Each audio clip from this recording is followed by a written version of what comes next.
تو وہ صبح سویرے ڈرائیور کے ساتھ جا رہا تھا تو ڈرائیور نے ریڈیو لگایا ہوا تھا، تو 11:15 کے قریب جو رویت ہلال کمیٹی کا اعلان آیا کہ چاند نظر آ گئے. تو ایرانیوں میں اندر ایک حصے مزاح ہوتی ہے، تو کہتے ہیں ہمراہ آفتاب آمد، کہ آج تو سورج اور چاند اکٹھے تشریف لے کے آئے. تو یہ ان کا خاص. اسی طرح سعودی عرب کا بھی آپ کو یاد ہوگا کہ کبھی ادھر کبھی. تو یہ ایک اگر ہم اس امت میں 15-20 آبزرویٹریز لگاتے ہیں اور ہم ایک اسٹانس نہیں کر سکتے تو اس ہمارے اوپر بڑی شرم کی بات ہے. دیکھیں پورے روس میں 11 ٹائم زون ہے اور پوری امت مسلمہ میں مراکش سے لے کے برنائی تک 11 ٹائم زون ہے. ایسے اسٹریچ کر کے اب دیکھ لیں. ٹائم زون تو یوں ہوتا ہے، ایسے تو نہیں ہوتا اوپر نیچے. اس کا مطلب یہ ہے کہ روس کے مسلمان جب روس کی رویت ہلال کمیٹی اعلان کرتی تھی گروزنی میں بیٹھ کے، سارے مسلمان ایک جگہ عید کرتے تھے. پھر جس وقت ہم مشرقی پاکستان اور مغربی پاکستان ایک تھے تو چٹاگانگ میں چاند نظر آ جاتا تھا، ہم یہاں عید کر لیتے تھے. اور گوادر میں چاند نظر آ جاتا تو سلہٹ میں عید ہو جاتی تھی. بیچ میں انڈیا پورا کا پورا رہتا تھا. اس کا مطلب یہ ہے کہ یہ بہانے ہیں بنیادی طور پر امت کی ایک غلط تصویر پیش کرنے کے، خواہ کوئی بھی کرے. تو یہ بڑا اچھا قدم ہے انشاءاللہ. چلے دیکھتے ہیں جی کس رخ پہ چیزیں جاتی ہیں اور اتفاق رائے ہوتا ہے اور امت انشاءاللہ ہو جائے گا. لگتا ہے ایک ہی دن عید میں کرے، خبیر آزاد ایک ہی صاحب دن جو ہے. اچھے آدمی ہیں اس مطلب میں. ان کے والد صاحب بھی میرا ان کے والد صاحب سے بہت کمالات. وہ تو ہم کا امام السلاطین کہتے تھے. اچھا کہ میں نے اتنے سارے بادشاہوں کا نماز پڑھائی ہے. اسلامی کانفرنس میں پڑھائی تھی نماز جمعہ نے. تو شاہ فیصل نے بھی ان کے پیچھے نماز پڑھی تھی پتہ نہیں کیسے. تو امام اچھا یہ جو بیچ میں فواد چودھری صاحب والی تجویز ہے، اس کو فواد چودھری صاحب بہت غلط کرتے ہیں. آج آخری اس میں دیکھیں عمران خان کو اگر پاکستان کے اندر ایک غیر دینی اور تمسخر قسم کی صورتحال میں لے کے آنے والے کچھ چند ایک لوگوں میں سے فواد چودھری بھی شامل ہے. ابھی دیکھا نا ایک شہید سیالوی جو ہے اس کو انہوں نے بند کرا دیا. اس نے وزیر خان کے باہر انہوں نے جا کے ڈھول بجائیں تو انہوں نے کوئی بات کی کہ مسجد میں یہ ہو گیا اور وہ انہوں نے ان کو بند کروا دیا. اور میں تو ایف آئی آر پڑھا تھا 506. یار تم لوگوں میں اتنی برداشت نہیں ہے. اور دوسری بات یہ ہے کہ مسجد کے سامنے آپ ڈھول بجاتے ہیں. انڈیا میں مسجد کے سامنے ڈھول بجا کے دکھاؤ، مسلم کچھ فسادات ہو جاتے ہیں. تم جا کے وہاں ڈھول بجاتے ہو مسجد وزیر خان کے سامنے. سبا کمر کو جیل میں نہیں گیا، شہید سیالوی جیل میں چلا جاتا ہے کیونکہ تحریک لبیک کا وہ. اچھا طریقے لبیک میں چلا گیا. اور 15,000 ووٹ لیتا ہے تمہارے، کاٹتی ہے تو جا کے. اچھا یہی تو مسئلہ ہے ان لوگوں کا. ان لوگوں کو دین کے اندر تمسخر اڑانے کا، دین کے فساد پیدا کرنے کا ٹھیکہ لیا ہوا ان لوگوں نے. تو عمران خان صاحب نوٹس لیں نا. مجھے یہ بتائیں اگر 4 ہندو آ کے وزیر خان کے سامنے ڈھول بجائیں کیا کرو گے آپ؟ تو آپ میں ان میں کیا فرق رہ گیا؟ انگریز نے قانون پاس کیا تھا کہ مسجد کے سامنے نفیری نہیں بجے گی، مسجد کے سامنے ڈھول نہیں بجے گا. بجایا آپ نے. پھر انڈیا کو کیوں روکتے ہو بھائی؟ مندروں کے پھر تمہارا عمران خان کھڑے ہو کے کیوں کہتے ہیں ہندوتوا کی فلسفی ہے؟ پھر بجانے دو. سنہری مسجد کے سامنے بھی بجانے دو، تو پاتی مسجد کے سامنے، تو بابری مسجد کے سامنے گرانے کی کیا ضرورت ہے؟ ختم. تلک لگاؤ، وہاں بھی بجاؤ، وہاں بھی بجاؤ. چلے جی دیکھتے ہیں کیا ایکشن ہوتا ہے اور کیا کس طریقے سے نوٹس لیا جاتا ہے. یا بریک کا وقت ہے، بریک لیتے ہیں. بریک کے بعد آئیں گے اور ذکر کریں گے وزیر اعظم جناب عمران خان صاحب کا سری لنکا کا دورہ، ہونے والے معاہدے اور خود سری لنکا اور بھارت کے درمیان کیا چل رہا ہے، اس پر کریں گے بات تفصیل کے ساتھ.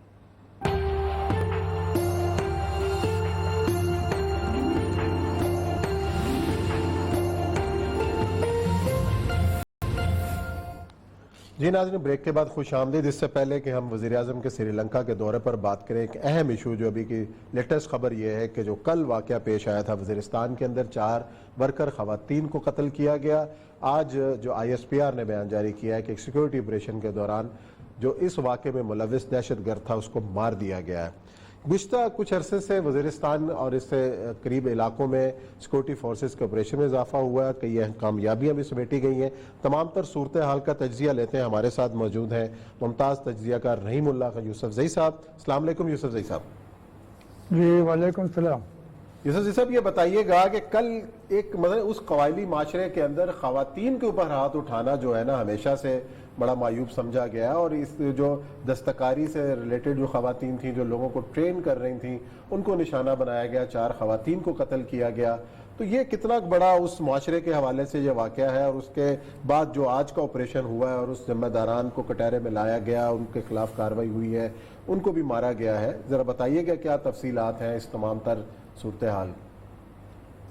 دیکھیں، ہمارے ہاں کافی اچھی روایات تھیں، اور یہ بھی ایک بڑی اچھی روایت تھی کہ خواتین کے اوپر ہاتھ نہیں اٹھاتے تھے، لیکن اس سے پہلے بھی خواتین کے اوپر حملے ہوئے۔ ملالہ یوسفزئی کا واقعہ ہے، اور اس سے پہلے شمالی وزیرستان میں پولیو ورکرز کے اوپر پورے صوبے میں حملے ہوئے ہیں، تو پہلی بار نہیں ہو رہا۔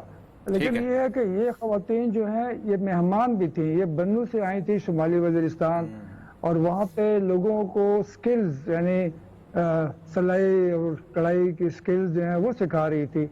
تو میرے خیال میں یہ واقعی اس کے اوپر کافی لوگ غم و غصہ ہے وہاں پر، اور یہ کچھ لوگ کہتے ہیں کہ یہ خواتین کیوں یہاں پر اس طرح پھر رہی تھی، اور یہ وہاں پہ اس طرح بے پردگی ہو رہی تھی، یہ بھی کچھ کہتے ہیں۔ لیکن میرے خیال میں یہ تو بہت قریب ہے میر علی بنو سے، بنو سے یہ وہاں پہ، اور یہ روزانہ 3 مہینے کے لیے یہ وہاں پہ آ رہی تھی، تو اس لیے مطلب یہ کہ اس میں جو سب سے تکلیف دہ بات یہ ہے کہ سباؤن جو ہے آرگنائزیشن، انہوں نے وومن امپائرمنٹ کے لیے 1000 روپیہ روز کے اوپر ان کو ہائر کیا ہوا تھا، اور 16 دن یہ کام کرتی تھی وہاں پر۔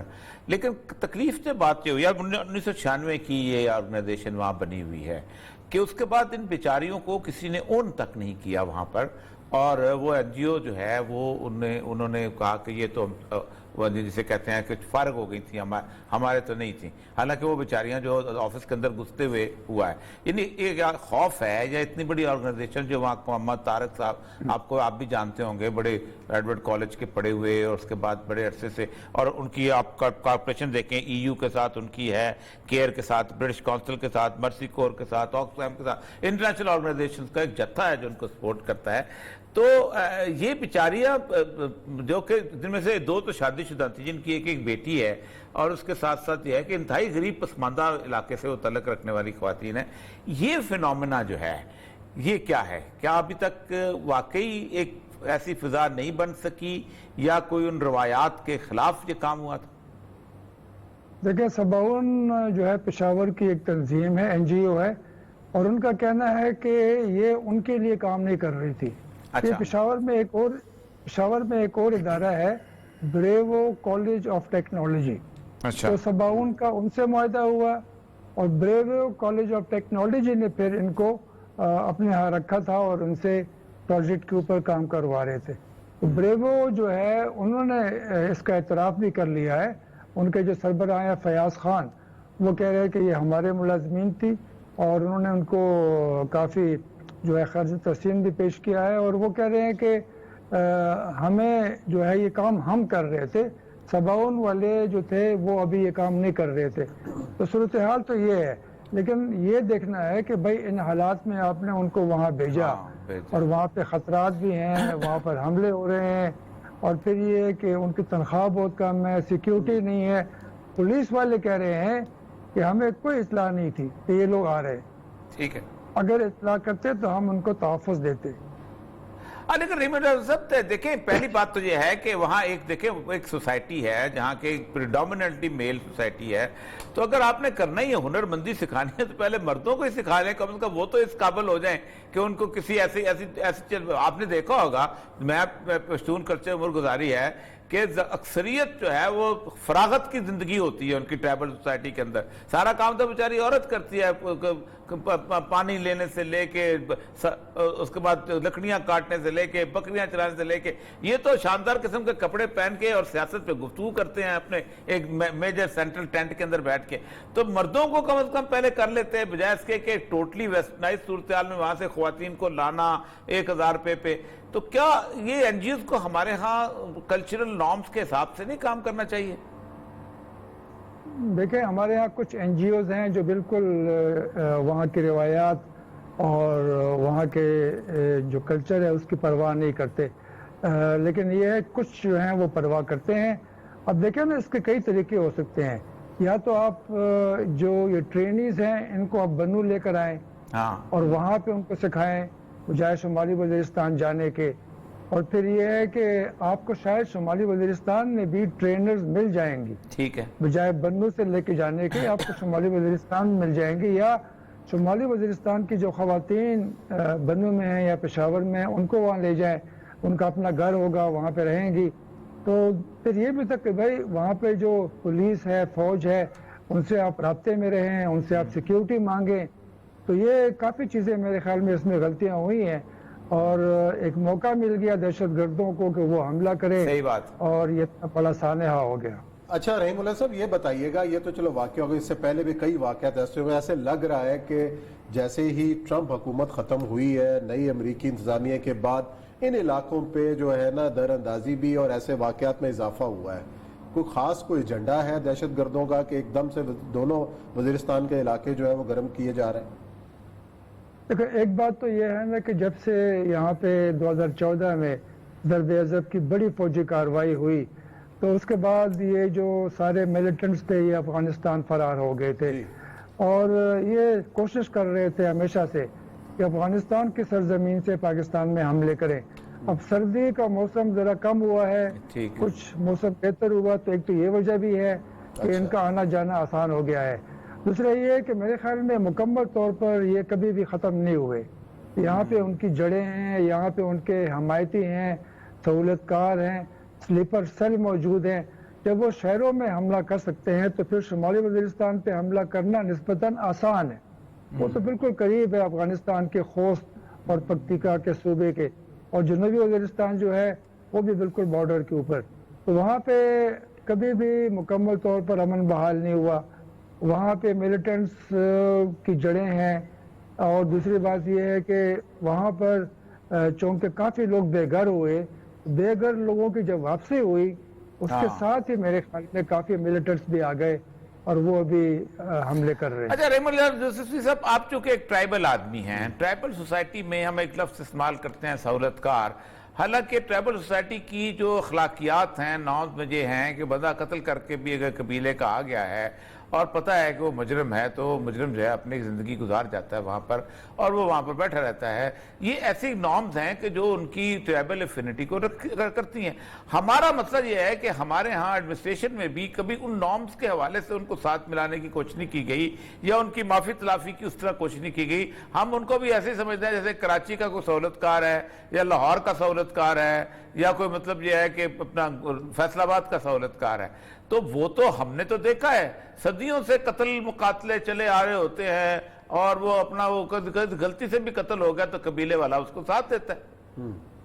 دیکھیں یہ تو بالکل حقیقت ہے کہ آپ کا قبیلہ، آپ کا خاندان آپ کا ساتھ دے گا، اور چاہے آپ نے ظلم کیا ہے، لیکن اگر آپ جو ہیں فرار ہو گئے، مفرور ہیں، تو آپ کو پناہ مل جائے گی، حتیٰ کہ آپ کے مخالفین بھی آپ کو پناہ دیں گے۔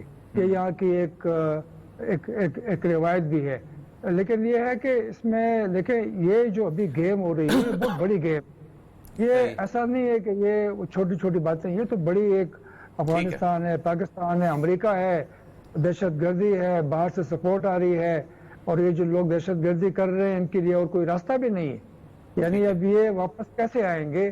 ان کی واپسی کی مقامی قبیلے بھی مخالفت کریں گے، اور فوج ہے اور حکومت ہے۔ میرے خیال میں اس میں پھر پیسے کا استعمال اتنا ہے کہ یہ ضروری نہیں ہے کہ آپ کو ویسے ہی پناہ مل جائے گی، آپ کو پناہ ملے گی تو آپ پیسہ بھی خرچ کریں گے۔ چلیں جی، بہت شکریہ رحم اللہ یوسف زئی صاحب، بڑی تفصیل سے صورتحال بتا رہے تھے، ناظرین کو آگاہ کر رہے تھے۔ یا بریک کا وقت ہے، بریک لیں گے، بریک کے بعد آئیں گے اور ذکر کریں گے وزیر اعظم پاکستان کے دورہ سری لنکا۔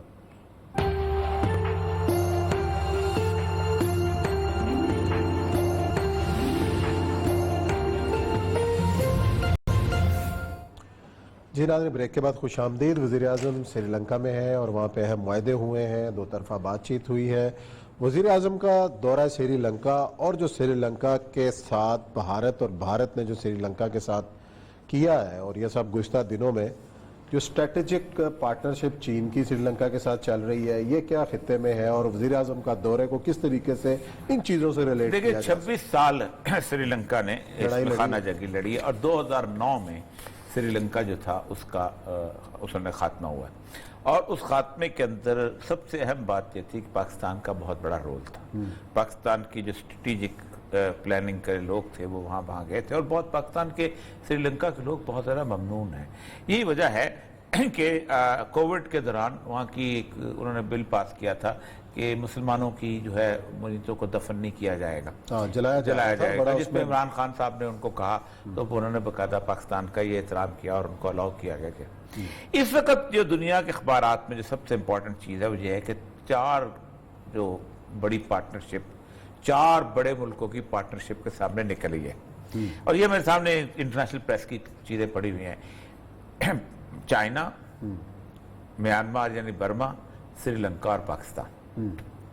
سری لنکا کی بارے میں جب سے یہ صورتحال ہوئی ہے، انہوں نے ایک اس کا جو اپنا گوتابایا راجہ جو ہے صدر، کیونکہ وہاں صدر کی بڑی اہمیت ہوتی ہے ان کے کانسٹیٹیوشن کا، اس کی رجیم کے بارے میں انہوں نے باقاعدہ ہیومن رائٹس کمیشن نے باقاعدہ شور شر مچایا کہ حالات بہت خراب ہیں، اور مارچ میں ان کا اجلاس ہو رہا ہے تو کچھ چیزیں جو پاس کرنا چاہتے ہیں، تو پاکستان کو خاص طور پہ وزٹ جو ہے وہ چائنا کے ساتھ مل کے وہ یہ کرنا چاہتے ہیں۔